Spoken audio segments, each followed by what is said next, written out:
Welcome to the Backstage Creative, the podcast that focuses on the people who work behind the scenes of theater. My name is Krista Copper. This show is all about people who work behind the scenes, who design the costumes and the lighting and the sound, or the people who are in the pit, either as a music director or playing an instrument. It's about the stage managers and the choreographers and the audio engineers, the technical directors. You know, live theater takes so many people. It takes so many different skills and so much passion that, no one has all of those skills. No one person can do everything that it takes to put a show together and to keep it running night after night. I think that's one of the most beautiful things about theater is that we need other people, right? Like it's such a beautiful picture of community because we need other people. You need all of those different skill sets. You need all of those different personalities and temperaments in order to make a production come to life.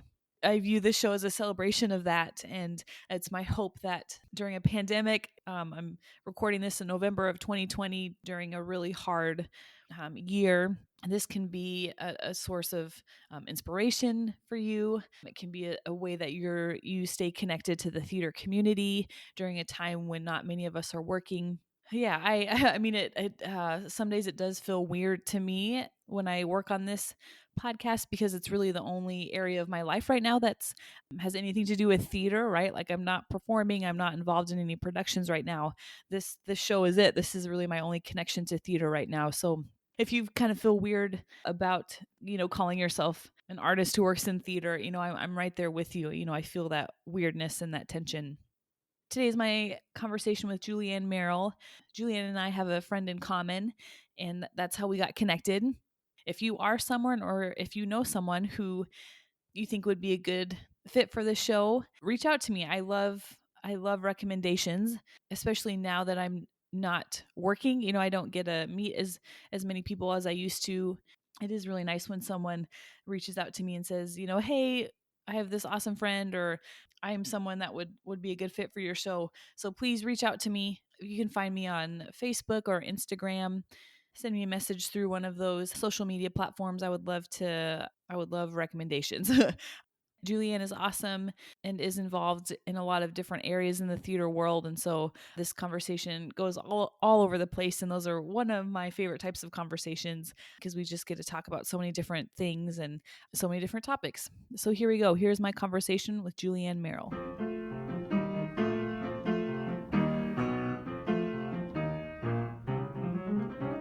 Great. So how have you been able to do any work in the music field since March, or have you been pretty shut down like the rest of the industry?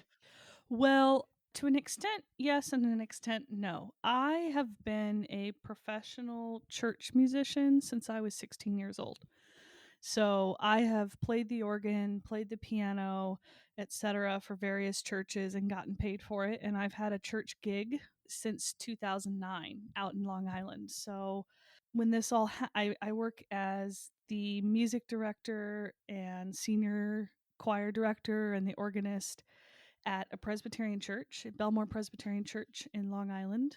And so when this all started to happen, and the church also announced that it was going to close its physical doors and try to do something virtual, I instantly raised my hand and said, I will make the videos and I will edit the videos together. Because why would they continue to pay me to come play the organ when that's non-existent? The past 7-8 months, I don't even know where we're at. We're going, oh, today's the 14th, so we're exactly at 7 months basically. Yeah. Because Saturday, March 14th was the last day that I officially worked as far as musical theater. But so here we are 7 months later. So in that time, I have learned how to edit video in Final Cut Pro, and I make organ tracks on my MIDI keyboard, and I use this microphone to record in, and I interweave lyric videos to my organ and singing and playing, and that's what I've been doing these past 7 months for my church job. So that has certainly kept us afloat, and now we are back in live services we're now on week 4, but I am now also in charge of live streaming. So in addition, because I don't have my choir is not currently singing together, so I'm still picking all the music and playing all the music for the service, but then in addition, now I'm also doing the live streaming for the services. Yeah, that's what's kept me afloat these last 7 months. Yeah, I admire people who take the time to do really good videos. I get frustrated just dealing with audio. Like I can't imagine like editing video. And so I have deep respect for people who take on the challenge of editing together really good videos. It's so much work. That's what I've heard. That is my takeaway. Like, to make a 3-minute video, I think you might be looking at anywhere from 25 to 30 to 35 hours of work. Ugh, yuck. Shocking to me. And yet, right now as artists and as creators and as storytellers, that's where we're at. Mhm. And the unfortunate part is nobody's really paying us to spend 25, 30, 35, 40 hours on a 3-minute video. Mhm. But if we want to make art and we want to collaborate and we want to kind of keep this medium of storytelling and theater going, that's what we do. Yeah, that kind of, I mean, even when theater's going as it was, pre coronavirus, how many of us, put in extra hours. And I was talking to a designer a few weeks ago, and she said one time she like wrote out how much she kind of got paid per hour, and it was under $4 an hour. Yeah. Yeah. Let's just say that I recently did my taxes and my gross salary made me cry. Like, Yep. but when I think about the amount of hours and the hauling of gear and the keyboard and the driving all over, and because I'm an all-in sort of person, to see that number like literally made me cry. But then on the flip side, like, I love my job. So that's the trade-off.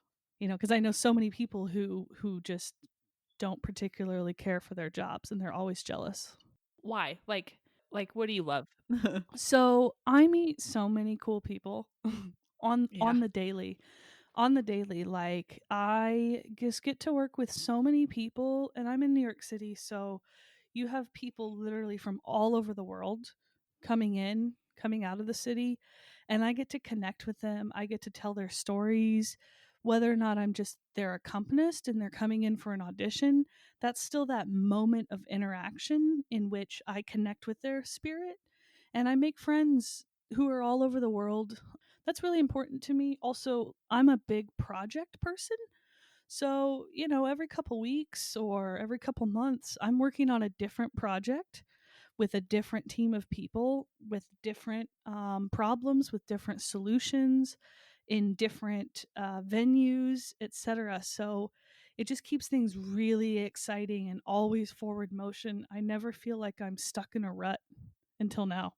For me, that's happiness. Yeah, I think the amount of opportunities we have in this industry for like personal and artistic growth, because we are surrounded by so many people and different projects bring out different sides of you and help you Mhm. grow in different ways. Like you just grow in really great ways, I think, as people in this industry, if you let it. If you let it, like, I am a huge proponent of collaborative work and the art of collaboration and really acknowledging everyone else in the room's experiences and expertise and opinions and listening to what they have to say because my final product always is better than what I walked in with. Always. Yeah. So I'd love to hear where you're from, where you went to school, if you went to school, and how you kind of have got to New York City. So I am from Indianapolis, Indiana, and I started playing the piano when I was about 4 years old and was in piano lessons all throughout elementary school and high school. And then I went to college for classical piano. My father is an operatic, specifically Wagnerian stage director. So I grew up going to the symphony, going to the operas, being completely surrounded by classical music. And so that is what I learned and that is what I played. And then when I think 8th grade or my freshman year of high school, my mother got me into some piano lessons with a guy, Scott Solderman, who was more of a piano bar singer. He played musical theater, that kind of stuff. So that's when I discovered like The Lion King or Andrew Lloyd Webber, Phantom of the Opera. And I was like, oh, this stuff is cool. Because other than that, I'd been playing Chopin, Mozart, Beethoven, Debussy, etc. So he also got me to start playing Billy Joel. And then, in addition to that, my grandmother also put me in jazz lessons with Dave Hepler, which was also in Indianapolis. And so that's where I really started learning chords and how to improvise and kind of how to make this piano sound different, like svelte and sexy and really responsive. And so when I was in high school, I was playing like Rhapsody in Blue with the symphony, but at the same time playing with the jazz bands and at the same time playing for the musicals. So I really had this vast piano immersion. And then in addition, I was playing the organ at church. I was the church organist. So I just kind of have this background of symphonic as well as musical theater as well as jazz and church. My family had a stage equipment business company in Indianapolis called Merrill Stage Equipment, but they were mostly technical theater. They were, my grandmother sewed curtains, the big, big, tall stage curtains. And then my grandfather, my uncle, and my dad hung rigging and such all throughout the Midwest on a lot of the really older curtains. And we're talking the 1960s, 1970s. It was Merrill Stage Equipment. So I kind of come from that whole theatrical background. And then once I got to college, I was studying classical piano, and then I played Rocky Horror Picture Show, which is about as far from classical piano as you can get. And the idea of like all the glissandos and like the rocking open fifth chords, like in time warp, it was so much fun. And I'd never really played with a band before. I'd played with full symphony orchestras, but never like a rock band like that.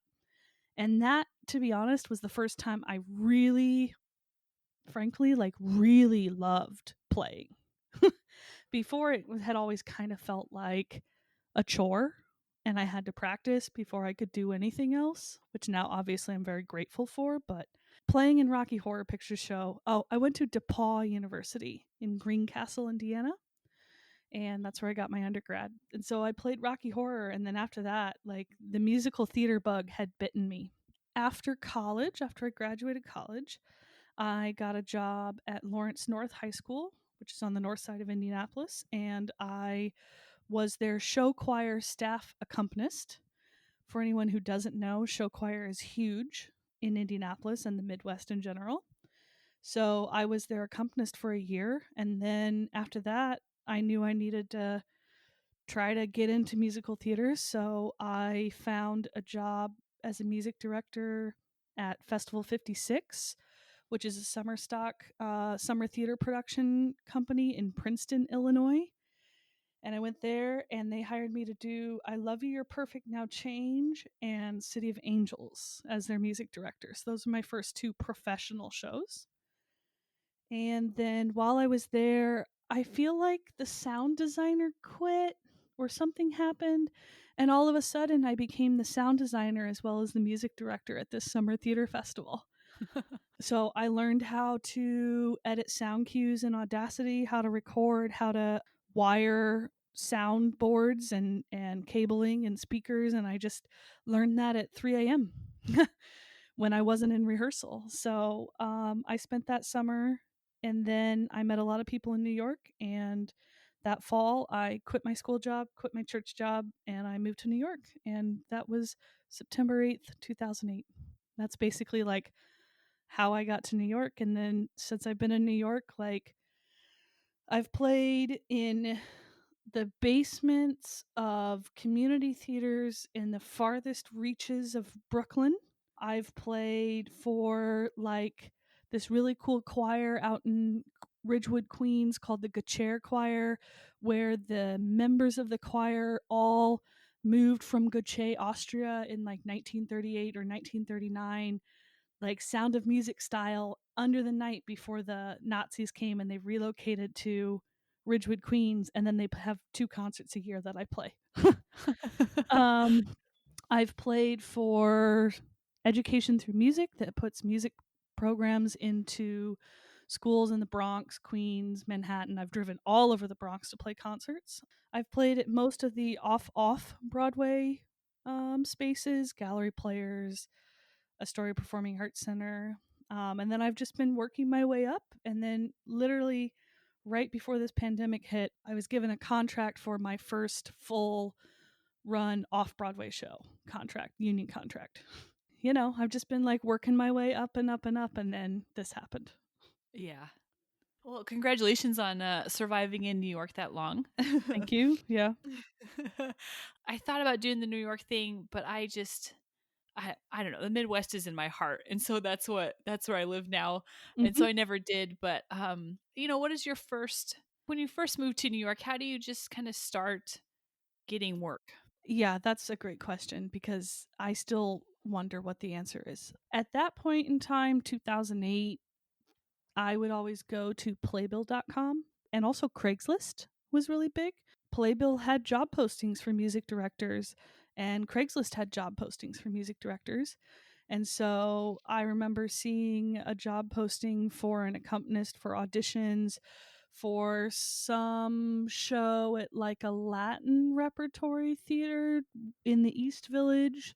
So I know I did that. I saw a posting on Playbill for music director for Finian's Rainbow at the Brooklyn Heights Players in Brooklyn Heights, and I went there, got the job, and then I worked at Brooklyn Heights for about 4 years and got to know all those people. And you just start like building your network and connections on every single job you do. You just like find jobs on Craigslist, and then after a while you meet people, and then after a while you don't have to look for jobs anymore, they start coming to you. And that's a Mhm. great feeling. I still never really know what work looks like in 2 months. I'm still getting to that point, but I also have worked long enough to trust that work is going to appear in 2 months. You know, for me, it was truly about just always scouring Playbill, Craigslist, and then Facebook became really helpful.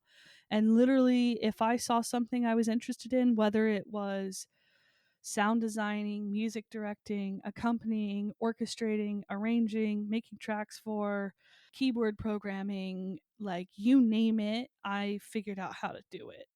Yeah, building a network takes so much time. And any sort of networking event that I saw posted, there's this group, Theater Music Directors, that I know was around at least in 2009. I would read all of their stuff. I would go to their networking mingler type things. Like you just meet people, meet people, meet people, meet people, and like sustain those relationships because somebody's going to remember you and somebody's going to reach out and need something from you. And now vice versa, now when I need things, I know who to reach out to. Hmm. You do a ton of things in the theater world. So take us through some of your, like, I was just looking at your website and I was like, I don't even know what to ask about first. So take us through like some of your, like, what you would consider your like Yeah, specialties or jobs. sure. Well, I would actually expound upon that a little bit because actually as I look at my New York journey, there's actually kind of a before period and there's an after period in the last 12 years that I've been here. The first 6 years that I was here, I really spent literally doing any sort of skill that I thought I could do. So that would be playing piano, audition accompanying, audition coaching, music directing full shows, programming keyboards, orchestrating, reducing orchestrations, arranging, transcriptions, notation, which is Finale. I'm a Finale user, sound design, cue creation, etc. So I would do all of that and I would take every single job I can find. But what I finally realized is that I needed to specialize because I wasn't going to be the best at all of those things. I needed to figure out what I'm truly potentially the best at and where I can really excel. And so that happened about 6 years ago when I had that kind of come to terms with myself because I was so stretched thin. So now I really focus on live performance. Like my skill set is when when things start to go south in live performance, I know how to fix it and save it before the audience can hear it. That's truly like where I really shine, is like I can sense things that are going to happen.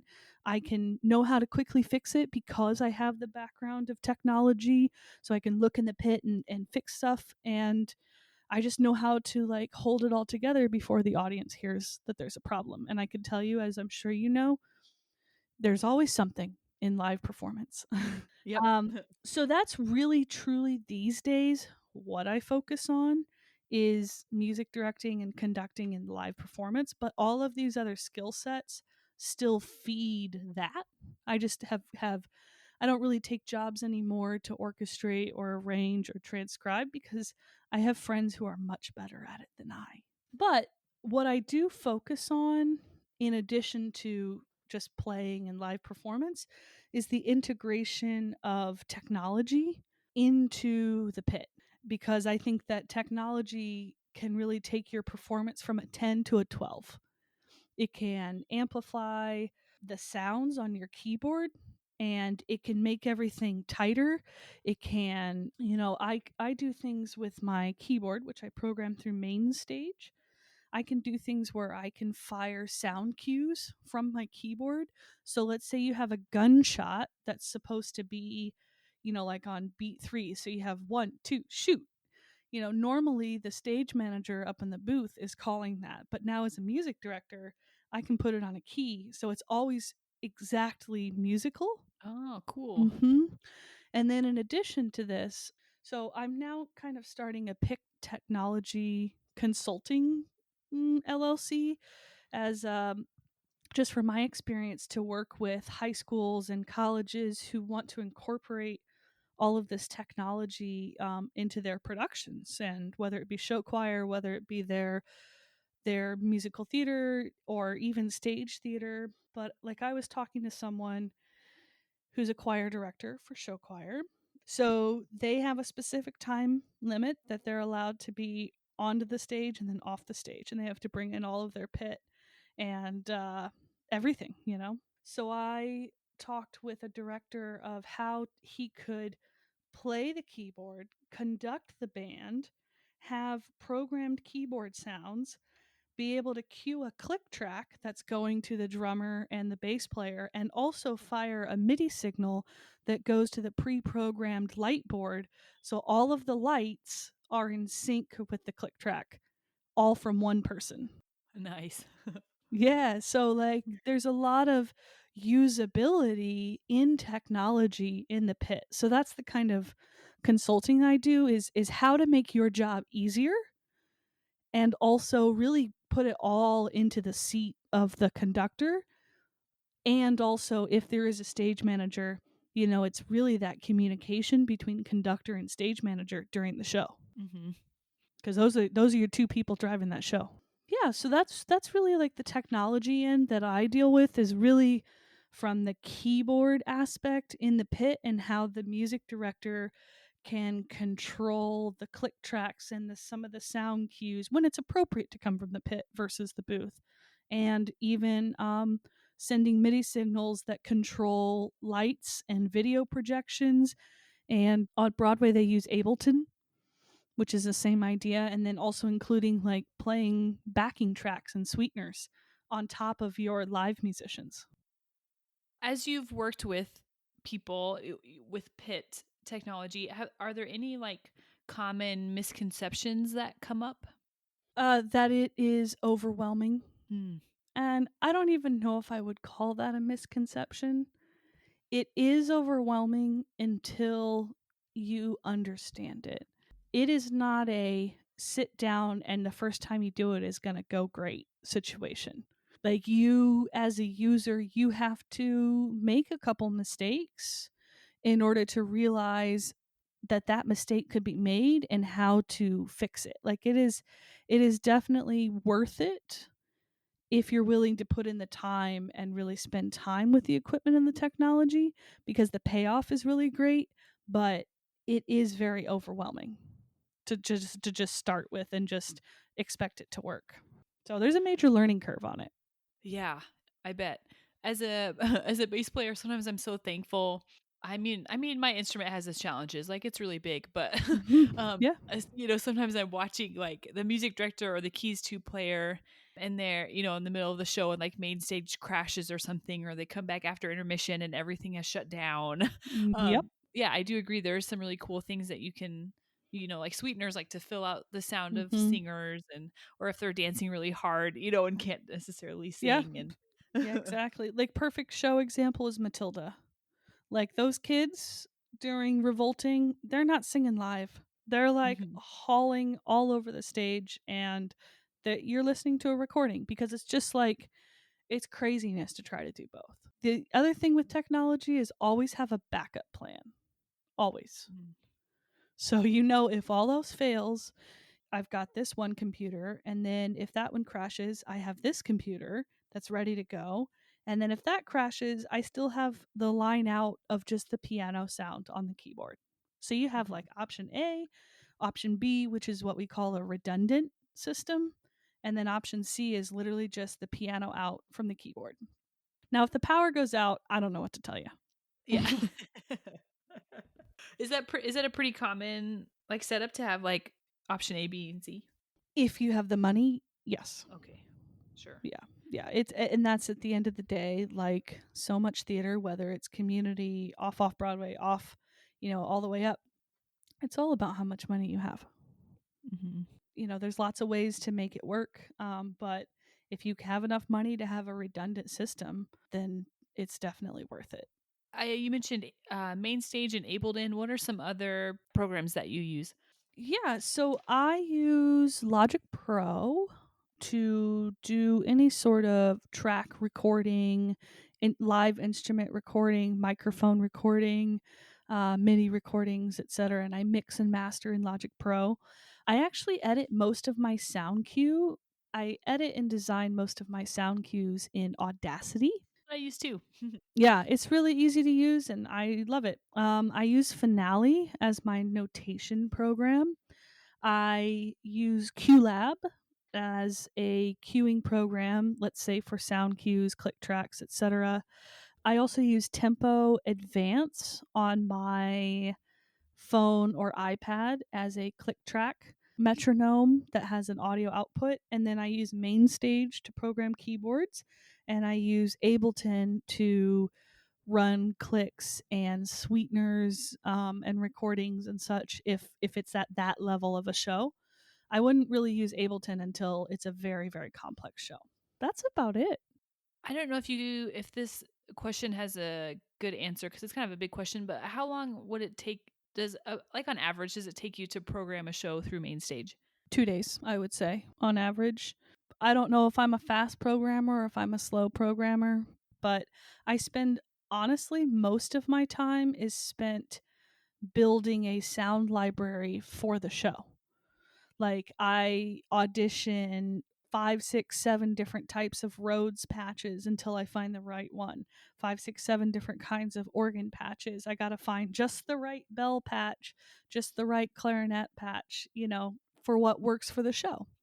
So I probably spend a day just auditioning sounds. And then, yeah, I'd say it might take me a day, maybe even 3 days to then really start to program, which exactly where the patch changes and where the keyboard splits. And I also mix in my main stage. So, okay, right here, like the bell pad needs to come down 10 decibels and the organ pad needs to come down 15 decibels, etc. So I mix in my studio before I even get to tech. Are all the patches you use on Mainstage, or do you ever go other places to find something better? Yeah, so I definitely use the built-in patches that come with Logic, and then I buy expansion packs. I use East West Symphony Orchestra, the pianos collection. I also recently bought a new sampled piano that called the Ravenscroft piano that I brought in. I do a lot of trading with other friends who have virtual instruments. Like I just got a Yamaha DX7 from a friend, and I'll trade an instrument pack. And so we kind of collect these different expansion packs, but also the instruments that just come with Mainstage, which is powered by Logic Pro. So all the instruments you have in Logic Pro also come into Mainstage. I use them a lot, but yeah, my piano patch is a separate standalone instrument that I bought, and or like I had to buy a dulcimer for Hunchback of Notre Dame. So you'll find as you're programming that you will have to buy some things or barter. Mm-hmm. Probably don't steal. Yeah. Yeah, that's all I do. You have anything more to say on technology? I don't, No, yeah. that's really it. It's really the integration of the technology and then to make it sound as organic and authentic as possible. Like, and that's actually where my experience orchestrating and arranging and reducing orchestras comes into play, because I use it a lot in programming as well when I'm trying to reduce an orchestration to a specific pit size. Like, for example, I did Man of La Mancha with a 5-person pit, and there's no piano part in the book. And so I'm not going to just sit there and stick conduct. I have a whole keyboard at my right in front of me. So when I orchestrated for that, I put things onto the keyboard like the low brass. I put the glockenspiel on. I put an oboe patch on. I did some like percussion stuff. Yeah, so those are things that I did for Man of La Mancha. But the idea is when you're playing a string patch or when you're playing a woodwind patch, you always want to try to play with a live instrument and fold yourself down onto the second or third part and always give the top line to a live instrument. Mm. So, like when the trumpet's playing, then sometimes I'm playing the second trumpet line softly underneath that first trumpet, who's actually a live player, because then the audience doesn't really hear that like terrible brass sound. Yeah. Or the same thing for the string patches. If I can get a real violinist, then I can play like a string pad and underneath and support the real violinist, and to an audience once it all goes through the sound system with their affectations, reverb, tune to the room, etc. It's really hard to even distinguish that there's a keyboard in the mix. So I focus a lot on that, is selecting patches and setting them at levels that fold into the live instruments, because a brass patch is really just a terrible thing on a keyboard for the most Yep. part. But there's ways if you know how to massage it. So when I did Man of La Mancha at Northport, the John W. Ingeman Theater at in Northport, yeah, sometimes I would even move an oboe line over to the trumpet and then have the trumpet put in a straight mute to give that sound. Like I would just move things around, because you're always just trying to tell the story through the instruments, but you can move instruments around, you can be creative, and you can throw stuff onto the keyboard that then works with the live instruments. So that's definitely skills that I picked up in my orchestration and arranging work that now I apply to technology in the pit. Yeah, that's a sneaky skill. I like that. A sneaky tactic. Yeah, absolutely. And it also makes me feel better about job security, because I think sometimes people, kind of view technology like patches and things like that as like, oh, taking jobs, but like live instruments are still important too. So, Oh, yes, absolutely. Like there's still, at the end of the day, there's no substitution for a live instrument, but unfortunately budgets don't always allow. So then it's about becoming creative and problem solving to see if you can still tell the story and still fill out the sound and try to represent the original orchestration as authentically as possible, and then that's when you bring in the keyboards. mhm. Do you do some audition coaching still? Yeah. So I am an audition coach. I am not a voice teacher. So I am very try to be very clear on that distinction. My job when I audition coach is basically working with you like a music director, with the assumption that you already know how to sing the notes and you already know, how to work your voice. So now we're just applying your voice and your techniques to the song, to the storytelling, or finding the arc of the storytelling. I work with singers on exactly like, here's the intro that works, or here's the right key for you, and we're gonna kind of like ebb and flow throughout the song. And we do like, I'm a big proponent of terracing dynamics, so you're gonna sing a little bit and then you're gonna pull back a little bit, and then you're gonna sing a little bit louder until you finally get to the climax of your song, and then we're gonna wrap it up in a nice little bow and finish the song, and then you're gonna be done with your story. I really work with the singers on effective storytelling and musicianship of their song, and making sure that your music is correct, making sure that your bars are cut correctly, making sure that your intro is correctly marked, so that when you walk into that audition room, you are as absolutely prepared as possible.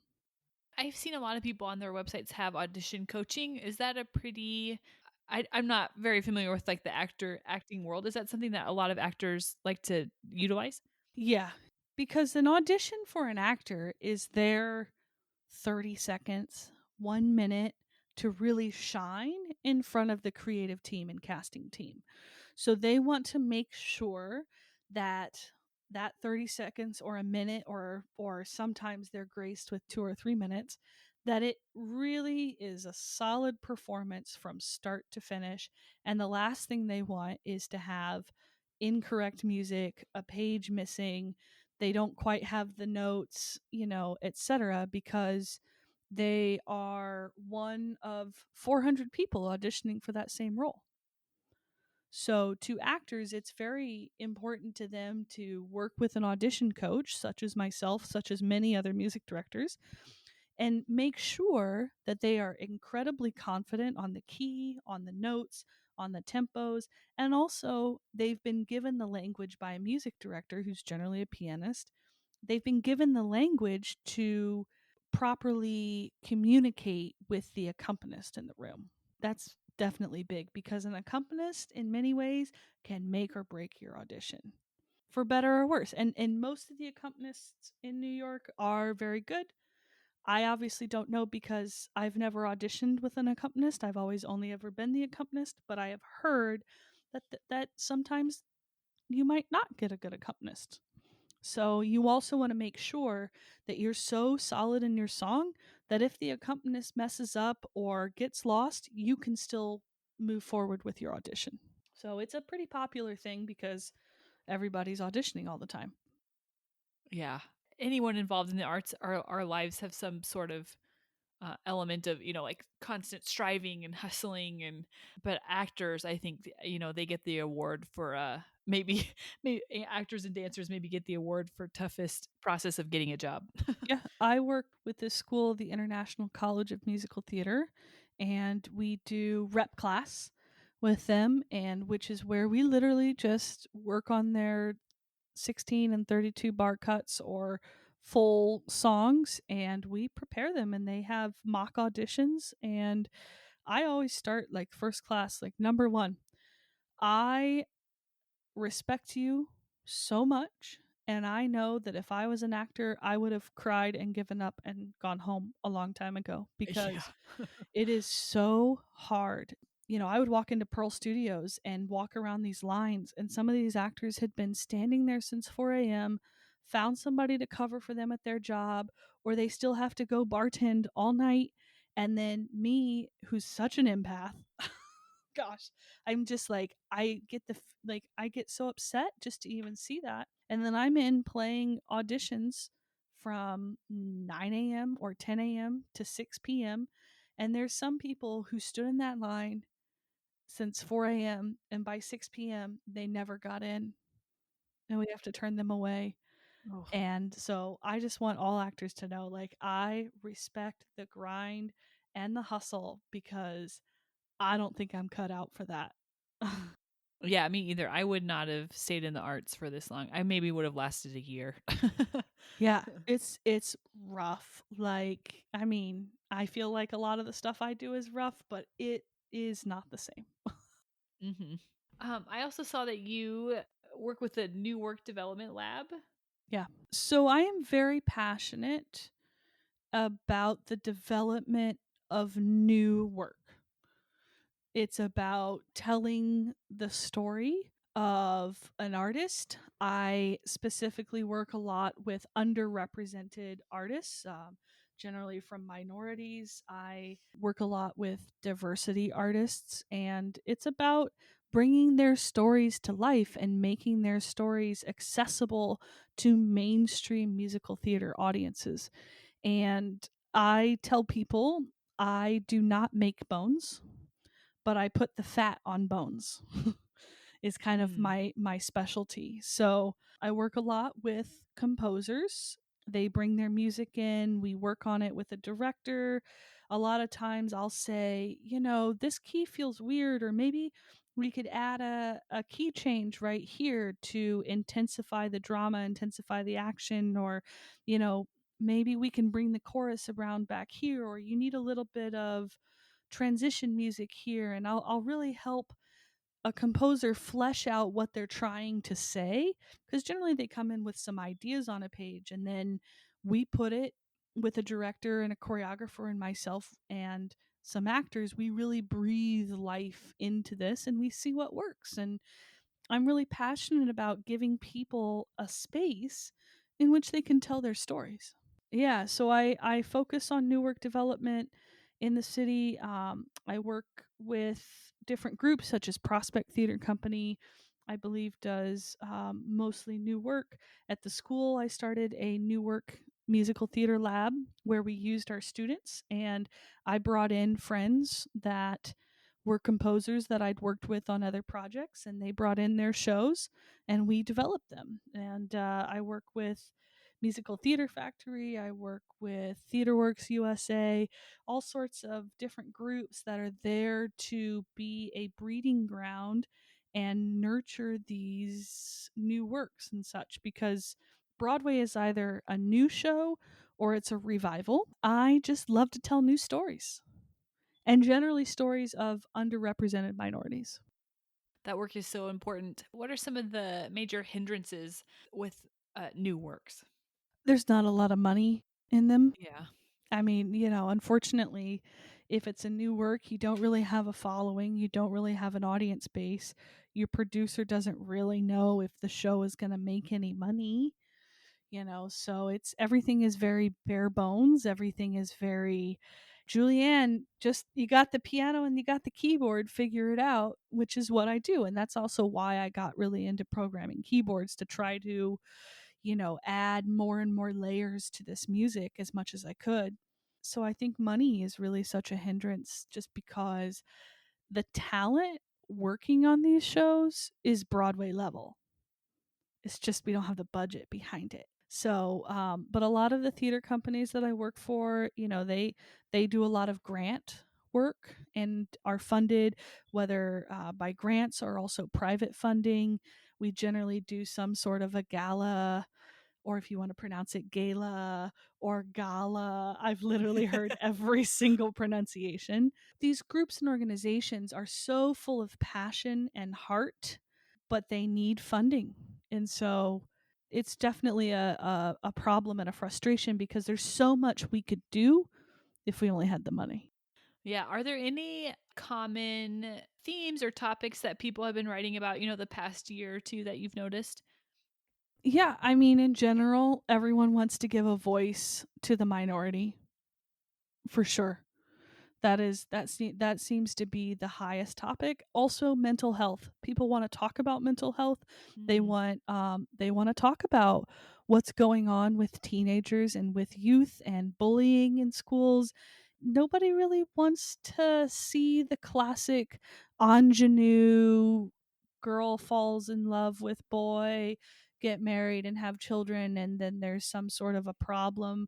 Nobody really wants to see that story anymore. They want to see representation on stage. They want to see people of color. They want to see people of diverse sexuality, and they want to see people of diverse gender representation.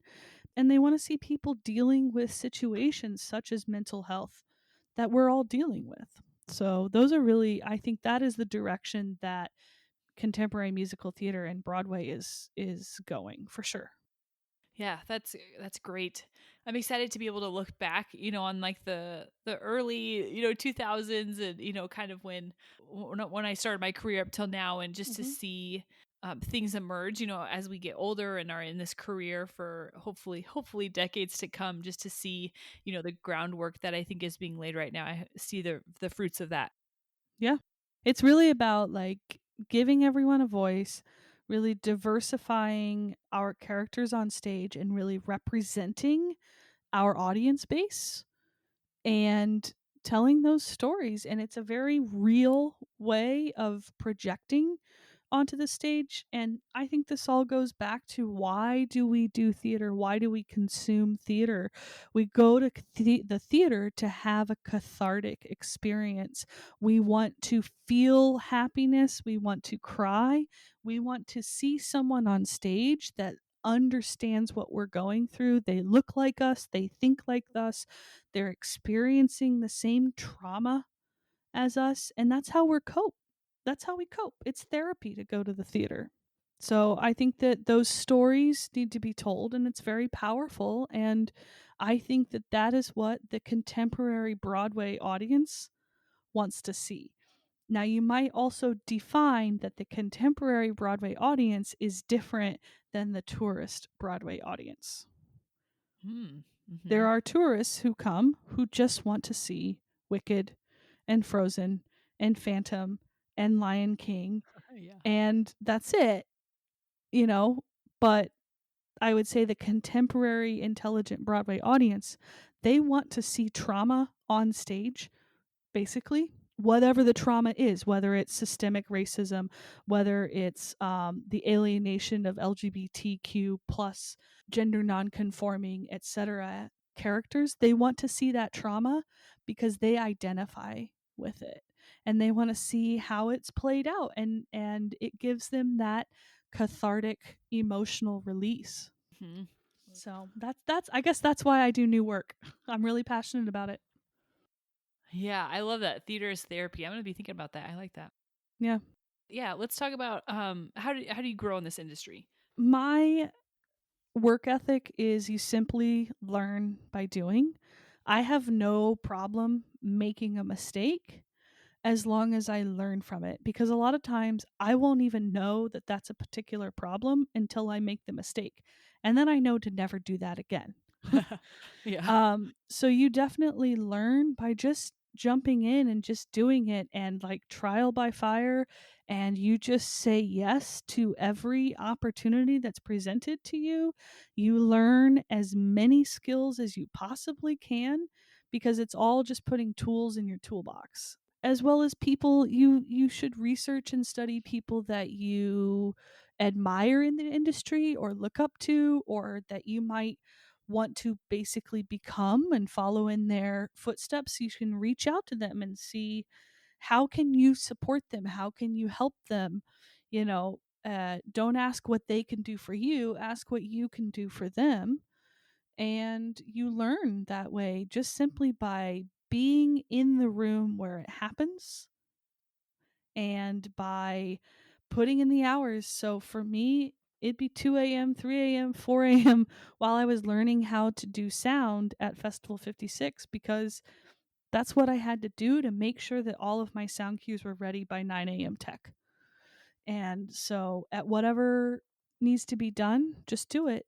And I don't know if that is to my detriment, because it's still my mindset. And now, like you said, I probably get paid like $3 an hour. But that's the best way to grow, is just like jump in, be fully present and fully aware, and don't be afraid to make a mistake. Just make sure that you learn from your mistakes. I'm sure you've had these experiences too, where you're going along and some skill that you learned in some random job that you had way back when Yep. um comes into handy. Like, you never know, even like day jobs and Yeah. jobs that you're just doing to get by. Like, there's always, you never know when you're going to learn a skill that's going to help you in your career in the arts. Yeah. I mean, even now with my church gig, simply because I'm adept at technology that's how I was able to keep my job for all intents and purposes. Like, they had no use for a choir director organist, but I raised my hand and said, I can edit this video, even though I had no idea how to do it, but I know that I'm technologically capable to figure it out. And so I did. And I already knew how to record in my home studio and such. So, you just take all of your skills and you problem solve. And because for me, everything is a puzzle. Every show is a puzzle. Every project I work on is a puzzle. And you just problem solve and adapt to the scenario and work through effective collaboration and communication and just make it happen no matter what. Like, failure is not an option. And in my opinion, I've never failed. I may not have been the absolute best, but I did not fail because failure is not an option. So you just figure it out. Yeah, you just figure it out. No matter what, you just find your skills and figure it out. Yeah. Okay, awesome. So my final question I like to ask everyone is advice. I mean, you kind of just hit on this, but I like it. Is there any other advice that you would give to young music directors specifically? For young music directors specifically, I would say take every job that you can, no matter the money. When I take a job, it's for one of three things. It's either for money, because it pays well and I got to pay my bills. If the money's not great, it is to make a connection with someone. That is because that is worth a lot, is to work with someone and learn with them and learn from them, and also show them your skills and really make that connection. So it's either money or connection, or the final one is it's a resume builder. You take a job because you want to hone that skill and you want to put that on your resume. So, that's what's always in it for me to take a job. And for the most part, I rarely say no to a job, and learn as many skills within the music direction umbrella that you possibly can, because there's so much that falls underneath the music director umbrella. And while you're young and while you're mentally capable and physically able to potentially pull several all-nighters in a row, do it, because the payoff is you now have all these skill sets, and then eventually you will find the point when you can't say yes to every project because it's no longer possible. And at that point, that's when you kind of have a sit down with yourself and you decide what you're really passionate about within that field of music directing. And you also find what you're really good at and potentially better than all of the other people also applying to that job. And then you start to focus on that and start to let everything else serve that main focus. So, like for me, I excel in live performance, sitting in that seat and driving the show. And so everything else, keyboard programming, orchestrating, arranging, transcribing, that all folds into that job. But I don't really take those other jobs anymore. But that's kind of the transition from being a younger music director to, I guess I'm a middle-aged music director. I don't know. We'll see. I'm on the like very intro to middle aged. Let's try that. There we go.